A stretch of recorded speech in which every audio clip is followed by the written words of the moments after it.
Bab 41 Duel, mematikan melawan naga jiwa es. Dalam ruang bawah tanah yang membeku itu, Ji Tian berdiri tegak menghadapi makhluk legenda, naga jiwa es. Makhluk itu sebesar istana kecil, sisiknya berkilau seperti pecahan berlian, dan setiap embusan napasnya membuat udara bergetar dingin menusuk.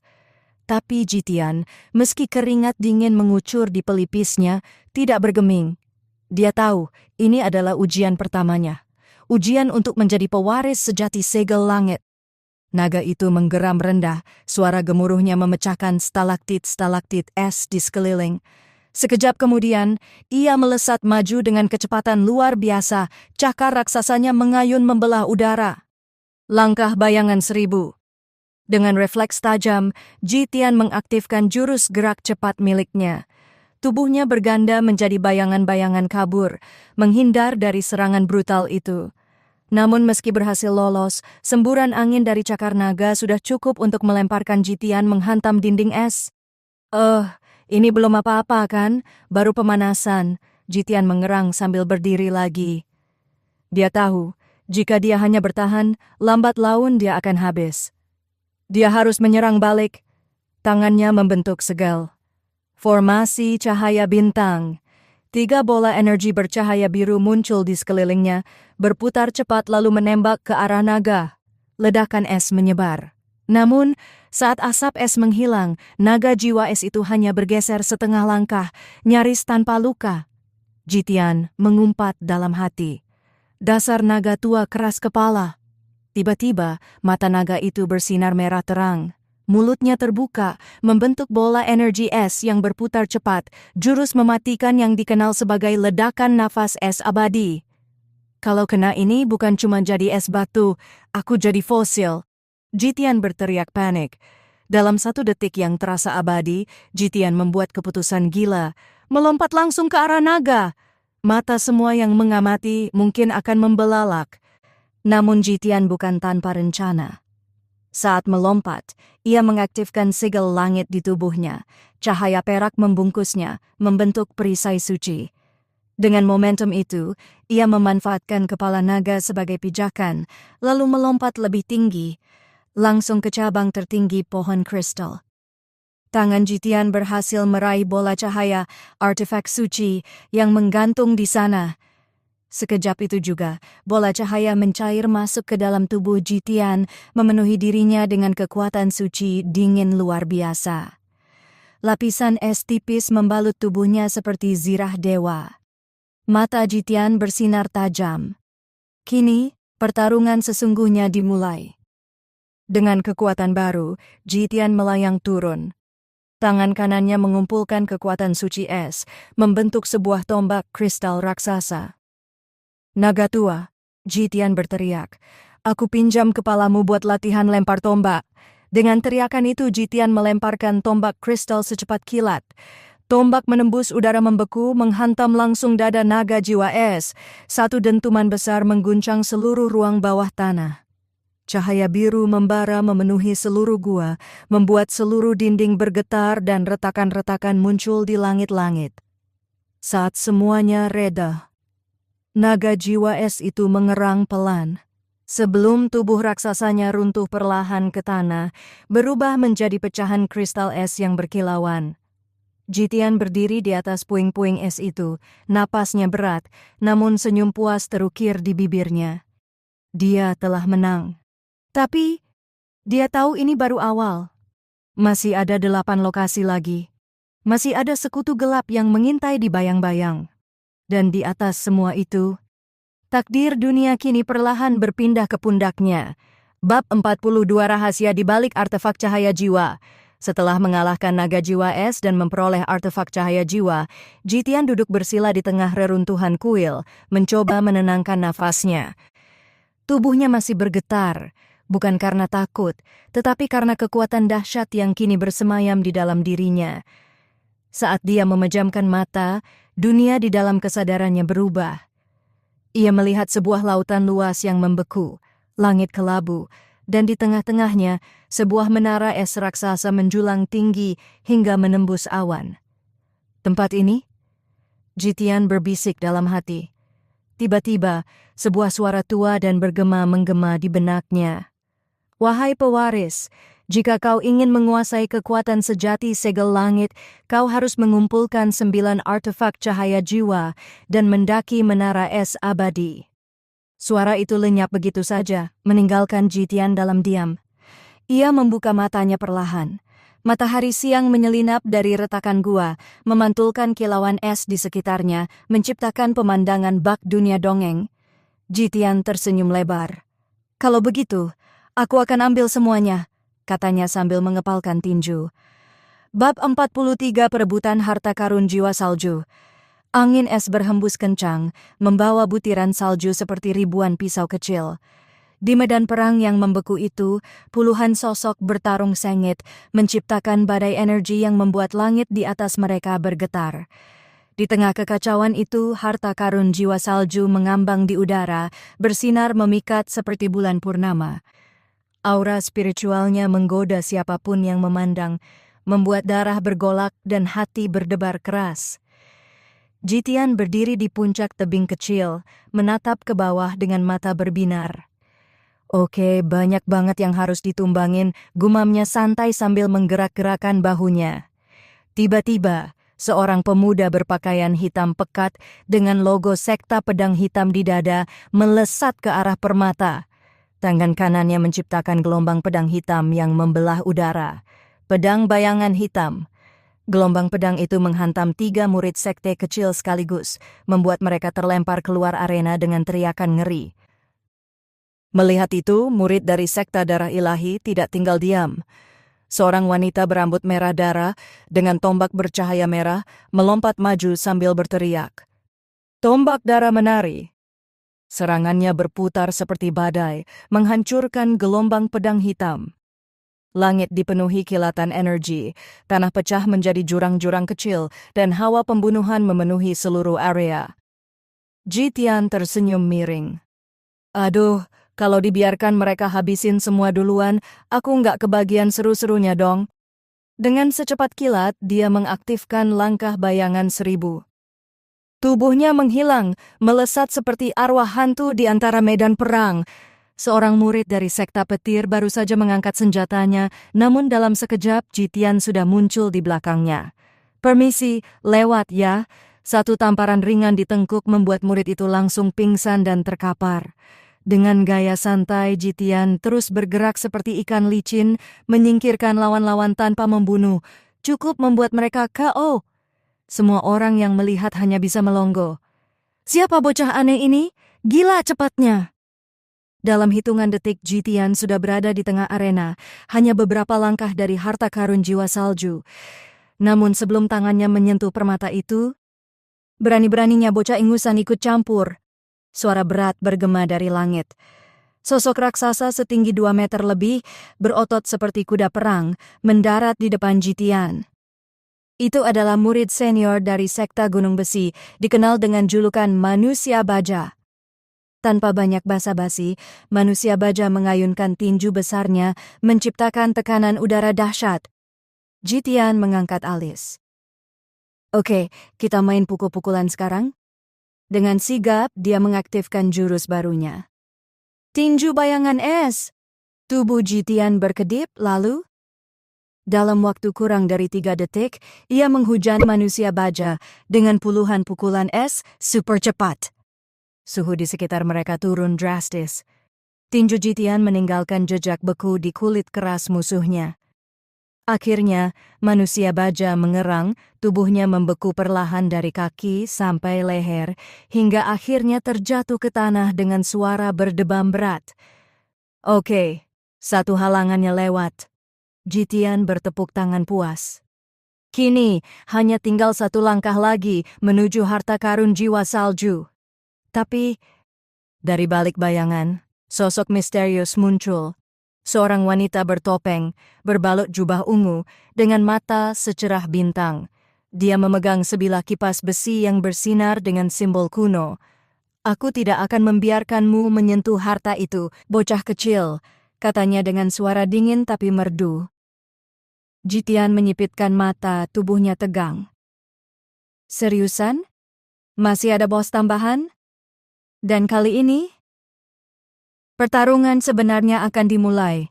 Beberapa jam kemudian, dengan hati-hati Jitian menjelajahi sisa-sisa kuil bawah tanah. Ternyata di antara puing-puing ada prasasti batu kuno yang menggambarkan peta samar, peta lokasi 8 artefak cahaya jiwa lainnya. Peta itu menunjuk ke berbagai tempat berbahaya. Lembah bayangan malam penuh dengan racun dan kabut ilusi. Danau jiwa terbalik, di mana langit dan air bertukar tempat. Kuil hitam Gunung Seribu Darah, yang konon dihuni roh-roh abadi pendendam. Hutan jiwa tertawa, hutan di mana setiap langkahmu bisa membuatmu hilang akal. Dan masih banyak lagi. Jitian menatap peta itu, matanya berbinar. Petualangan ini makin lama makin gila, katanya sambil tertawa kecil. Tiba-tiba dari kejauhan terdengar suara ledakan. Suara itu berasal dari luar jurang. Suara pertempuran besar, jeritan makhluk-makhluk aneh, dan suara langkah kaki yang mengguncang tanah. Jitian mengernyit. Apalagi sekarang. Dengan cepat, ia melompat keluar dari kuil, kembali ke atas jurang melalui jalur sempit yang tersembunyi. Begitu ia keluar, pemandangan yang mengejutkan menantinya. Puluhan murid dari berbagai sekte besar sudah tiba di Gunung Jiwa Es. Mereka bertarung sengit melawan makhluk-makhluk salju raksasa untuk merebut sesuatu. Dan di tengah medan perang itu, sebuah batu permata raksasa bercahaya merah muda terang menggantung di udara. Harta karun jiwa salju. Bahkan dari jarak jauh, Jitian bisa merasakan kekuatan luar biasa dari batu itu. Kalau dapat itu, bisa langsung naik 2 tingkat. Pikir Jitian, matanya bersinar penuh semangat. Namun ia tahu, merebutnya tidak semudah mencuri permen dari anak kecil. Musuh-musuh kuat telah berkumpul. Ada murid sekte bayangan, sekte darah, sekte pedang hitam, semua dengan ekspresi membunuh di wajah mereka. Pertarungan besar pertama Jitian melawan para jenius dunia akan segera dimulai. Bab 44 Pertarungan Jitian melawan wanita misterius. Di bawah langit bersalju yang kelabu, hawa dingin menusuk tulang. Suasana begitu tegang seolah dunia menahan napas. Wanita bertopeng berdiri anggun di hadapan Jitian. Kipas besinya bergetar ringan, memancarkan aura misterius dan kuat. Udara di sekitarnya tampak beriak seperti Fata Morgana. Jitian mengangkat satu alis. Seriusan, bahkan kipas pun sekarang jadi senjata mematikan? Gumamnya santai, tapi tubuhnya sudah bersiap penuh.